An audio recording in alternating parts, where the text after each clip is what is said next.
The KLX 300 is a fantastic dual sport and it's capable of doing it all. But what happens if you want a little bit more off-road performance? Well, just like any other motorcycle, changing just a couple of parts can make a huge difference. I wanted to talk about some of the common gearing combinations on the KLX 300 and give you my opinions on them. When you change your sprockets, you're going to be affecting your torque and your top speed. I also made a video showing how to change the front and rear sprockets on the KLX 300, so if you're interested in that, I'll link it at the end of this video. So Kawasaki's KLX 300 comes stock with a 14-tooth front and a 40-tooth rear sprocket. I think Kawasaki made a really good decision here. The bike feels really balanced in on-road, off-road situations. It makes for a really good 50-50 ride. If you're going from back roads to gravel roads and light trails, if you're after a more casual riding experience, this is a great gearing option, and I understand why Kawasaki went with it. When I had the stock gearing on the KLX 300, the top speed I could reach was right around 81 miles per hour. The thing is though, I didn't really buy the KLX 300 to ride on streets. I really wanted it to get a street legal way to get to the trails off-road. I'm gonna see if I can find this entrance that I saw the other day. Just looks like a small hill up. With the stock gearing, I quickly noticed that I wasn't quite getting the off-road performance that I wanted for the types of trails that I was riding. I felt like I needed more torque, and I was willing to sacrifice some top speed there.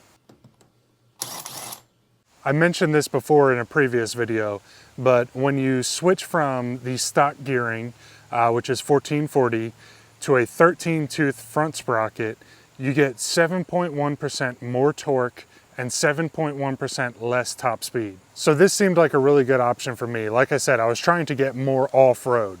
So of course I made the change and switched to a 13-tooth front sprocket and kept the 40 in the rear.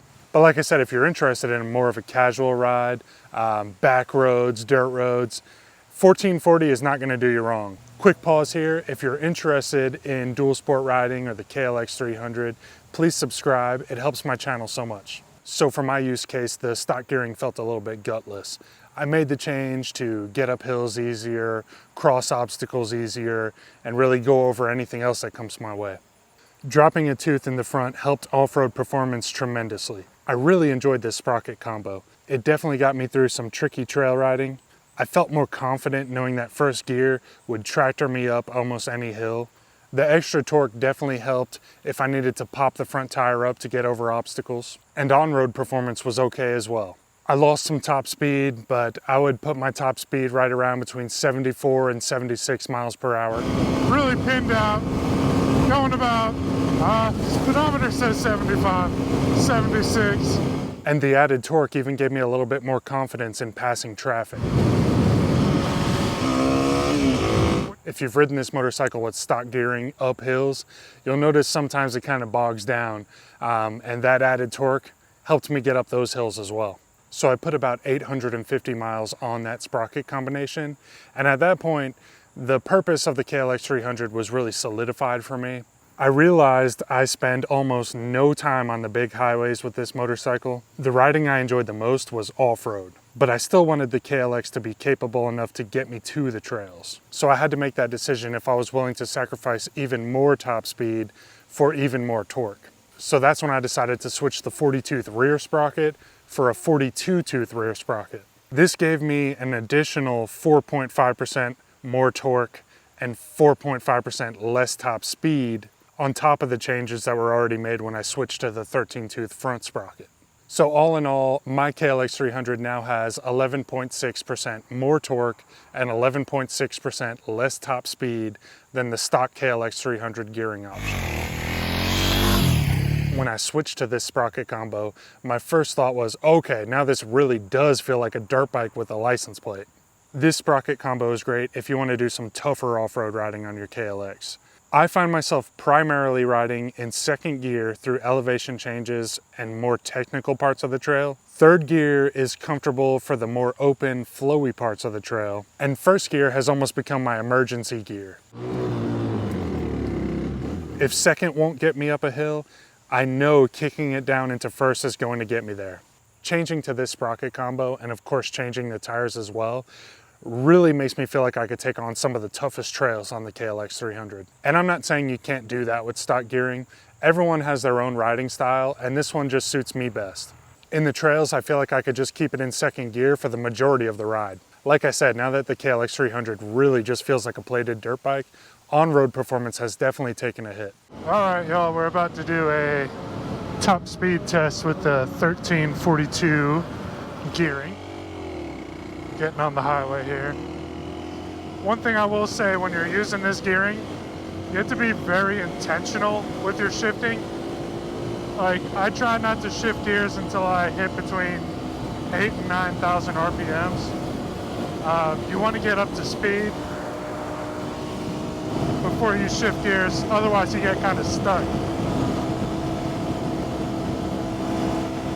So right now I am going uphill, and I'm hitting about 71 miles an hour. Like I said, the stock gearing, I believe you can get 80 miles an hour, maybe 81 miles an hour. So take 11% off that, you got your top speed here. I was expecting to hit 72, 73.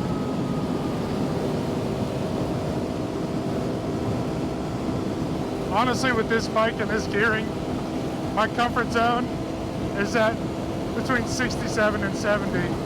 Like, once you get up to 72, she really fights. Between 69 and 70, you're kind of cruising.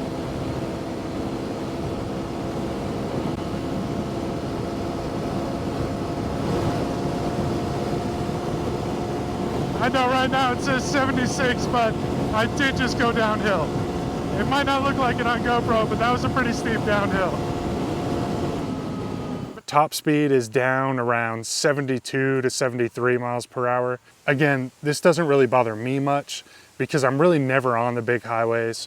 I try to stick to the back roads. Matter of fact, I recently went on a ride with a bunch of adventure bikes and felt I was able to keep up pretty well for the majority of the ride, until we got to a really curvy section with a lot of elevation changes in between. At that point, I found myself shifting gears and feathering the clutch often in an attempt to keep up. So the cool thing about dual sport motorcycles is that they fit so many different needs and desires. For me, I'm going to stick with the 13-tooth front, 42-tooth rear sprocket combination because I want to be more off-road oriented. There's nothing wrong with keeping the stock configuration though. We're all different, we all have different riding styles, and we all have different needs from our motorcycles. Like I said earlier, at the end of this video, I'll link to the video I made showing you how to change your front and rear sprockets on the KLX 300. Watch that video if you feel like making a change to your dual sport. And if you're interested in dual sport motorcycles or the KLX 300, please subscribe to the channel. It helps me out a ton, and I'll catch you on the next one.